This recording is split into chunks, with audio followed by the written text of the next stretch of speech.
दोस्तों आज हम उस मोड़ पे खड़े हैं जहां पर एक छोटी सी गलती हमें तीसरी आलमी जंग की तरफ ले जा सकती है। दुनिया का नक्शा बदल सकता है। 23 साल बाद 2003 की जंग के बाद अमेरिका ने अपने 3 एयरक्राफ्ट कैरियर्स इस वक्त मिडिल ईस्ट में उतार दिए हैं। ईरान के इर्द गिर्द एक ऐसा हिसार बनाना शुरू कर दिया, एक ब्लॉकेड बनाना शुरू कर दिया, जिससे वो अमेरिका ये तवक्को रख रहा है कि ईरान को निगोशिएशन टेबल पर लाया जाए। तो क्या ईरान के पास अब कोई राह मौजूद नहीं है? क्या दुनिया की 20% जो ऑयल सप्लाई लाइन है वो चोक होने वाली है?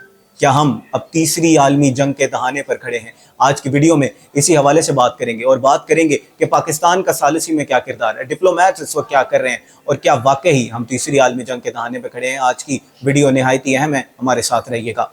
बात करते हैं अमेरिका के 3 एयरक्राफ्ट कैरियर्स की, जिसमें यूएसएस अब्राहम लिंकन है, यूएसएस जेराल्ड आर फोर्ड है और यूएसएस जॉर्ज एच.डब्ल्यू. बुश है, जो कि मिडिल ईस्ट में उतारकर एक नेवल वॉल खड़ी की जा रही है। इनके साथ 9 आर्लिया बर्की क्लास डिस्ट्रॉयर्स और 200 से ज्यादा फाइटर जेट्स भी हैं। यूएसएस फोर्ड ईमेल्स टेक्नोलॉजी की बात करें तो हर मिनट में जेट्स लॉन्च कर सकती है, जो अमेरिका को क्विक स्ट्राइक की ताकत देता है। ट्रंप का मकसद है सस्टेन डेटरेंस, यानी कि ईरान को इतना दबाओ कि वो निगोशिएशन टेबल पर आ जाए। आप सब लोग ये जानते हैं कि ईरान की इकोनॉमी इस वक्त फेल कर रही है, ईरान की इकोनॉमी, और ये अमेरिका तवक्को रख रहा है कि हम इनकी सप्लाई लाइन को चोक कर उनको निगोशिएशन टेबल पर ला सकते हैं। इसीलिए अमेरिका अपनी नेवल कैपेबिलिटीज बढ़ाता जा रहा है। तो क्या इस सूरत हाल में ईरान हाथ पर हाथ धरे बैठा है? बिल्कुल ऐसा नहीं है। थोड़ी सी ईरान की टेक्नोलॉजीज की बात कर लेते हैं। कुछ सोर्सेज के मुताबिक ईरान के पास अंडरग्राउंड मिसाइल्स मौजूद हैं, पूरे के पूरे शहर मौजूद हैं,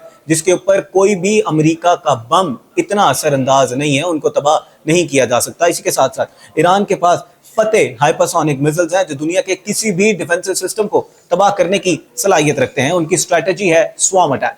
स्वार्म अटैक का मतलब है कि इतने ज्यादा आपके ऊपर मिसाइल्स छोड़े जाएं कि आपके इंटरसेप्टर्स खत्म होते शुरू हो जाएं। आप लोग जानते हैं कि अमेरिका की रिपोर्ट्स आ रही हैं, अमेरिका के अंदर से ये बातें होना शुरू हो गई हैं कि उन्होंने अपने टोमाहॉक मिसाइल, जो इस तरह की दीगर जो टेक्नोलॉजीज हैं, उसका 50% से ज्यादा इस्तेमाल कर लिया है और इनको दोबारा बनाने के लिए उनको 3 से 4 साल या 5 से 6 साल लग सकते हैं, जो कि बहुत बड़ा अरसा है। अब इस सारी सूरत हाल में जहां पर नेवल कैपेबिलिटीज बढ़ रही हैं, दुनिया आलमी जंग के दहाने पर खड़ी है, वहीं पर डिप्लोमैट्स क्या करें? डिप्लोमेसी क्योंकि कभी रुकती नहीं है, वो कहां तक पहुंची है? पाकिस्तान का इसमें क्या किरदार है? सेकंड राउंड ऑफ टॉक्स जो होने जा रहे थे उसमें क्या हुआ?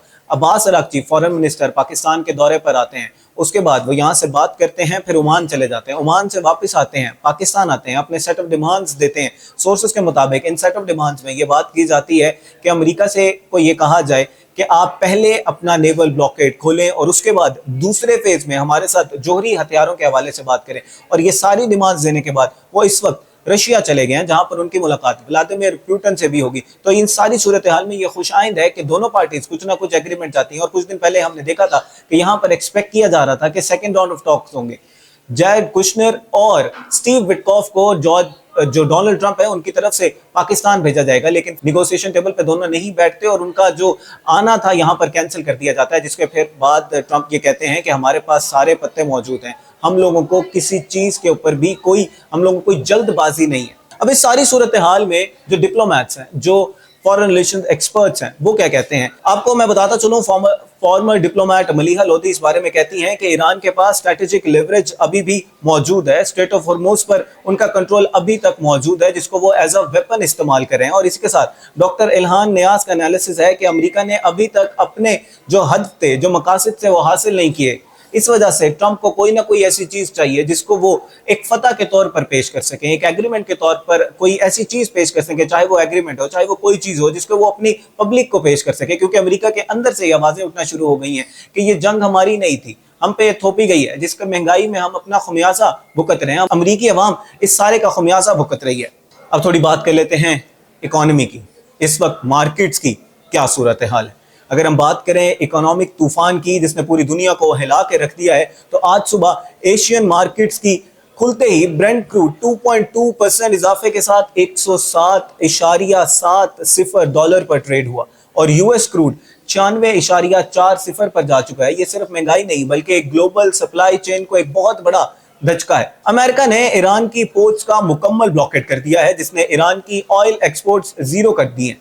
लेकिन खतरा इस बात का है रिसर्चर जाहिद साहब के मुताबिक अगर ये ब्लॉकेड मजीद जारी रहा तो ईरान को अपने ऑयल वेल्स को बंद करना पड़ेगा। याद रखिए, एक बार ऑयल वेल बंद हो जाए तो उसे दोबारा शुरू करना डेथ सेंटेंस है। साबित हो सकता है कि इसके लिए दुनिया भर की एनर्जी सप्लाई इस वक्त बारूद के ढेर पर खड़ी है, जिसका खुमियाजा आप और मैं भुगत रहे हैं। आप लोग जानते हैं कि शुरू से ही ईरान का ये मुतालबा रहा है कि सीज फायर में लेबनान शामिल है, हिजबुल्लाह पे अटैक्स रोके जाएं, लेकिन इस वक्त जब मैं आपसे बात कर रहा हूँ तो इसराइल की जानिब से लेबनान पे हमले जारी हैं। हिजबुल्लाह को हद बनाया जा रहा है, हिजबुल्लाह के खिलाफ अटैक्स किए जा रहे हैं। हालांकि कुछ दिन पहले ऐसी खबरें आ रही थी कि पीस टॉक हो रहे हैं, लेकिन फिलवक्त इसराइल की जानिब से हमले जारी हैं। तो आज की वीडियो में हमने बात की इकोनॉमिक सिचुएशन की, हमने बात की डिप्लोमेसी की, और हमने बात की मिलिटरीली इस वक्त दुनिया कहाँ पर खड़ी है। एक तरफ अमेरिका की समुद्री दीवार है, दूसरी तरफ ईरान के पास strait of Hormuz as a weapon है, ईरान के पास अपनी मिलिट्री कैपेबिलिटीज़ है, और इस सब में पिस रहे हैं आप और मैं। महंगाई का तूफान आने वाला है। आप लोग जानते हैं कि इस वक्त पाकिस्तान में 400 रुपए लीटर तेल बिक रहा है, और अगर मजीद हालात ख़राब होते हैं तो महंगाई मजीद बढ़ेगी। क्या इस सब का मुकाबला करने के लिए आप और मैं तैयार हैं?